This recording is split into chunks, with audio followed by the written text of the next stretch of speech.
So Amazon Alexa is a very popular application made by Amazon. So you might be trying to figure out how you can go through and use this application.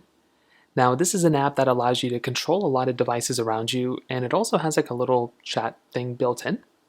Now, to download the app, you can search for the application like this and tap on Open. The first time you open it up, it's going to prompt you to basically log in with your Amazon account. So log in with your Amazon account. The application looks pretty basic though when you actually go and open it up for the first time. So at the top left, you have your little like a settings portion. It allows you to go through and kind of click into it, and then it allows you to kind of see different options. You can scroll through here. You can see your music and more. So if you have things within music, you can see your music options, lists, your calendar, so many other things. You have your settings portion, chats, privacy things.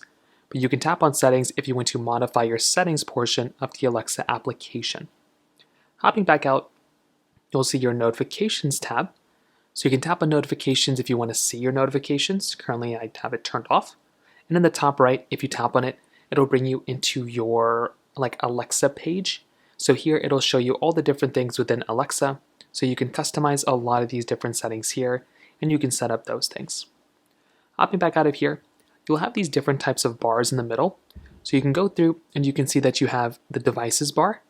So you can tap right here and you can see the different devices you have kind of connected.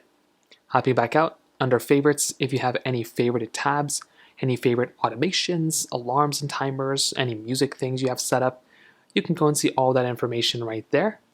And then it'll show you a couple of things you can see at the bottom. So it tells us, hope we're having a wonderful afternoon, but it will also tell us that we can order a ride, explore this, scientific debate, all these other things.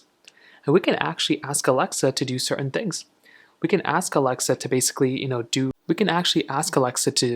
certain things or do, whatever we want. It's almost like having like a little version of ChatGPT or whatever inside of it. So we can have it run certain automations and different things like that across the board. So it's a very easy application. If you ever want to set up a device within Alexa, you can go through, come right over here into the devices portion, tap on the little plus button, and then you can add a device at the bottom, and that will help you kind of add that device. So that is basically how you use Amazon Alexa. If you have any other thoughts or questions, please let me know in the comment section below. Hit the like button, that will mean so much, but definitely hit that subscribe button. More importantly than everything else, I love every single one of you guys. Hopefully I'll catch you guys in the next video. Peace out till then.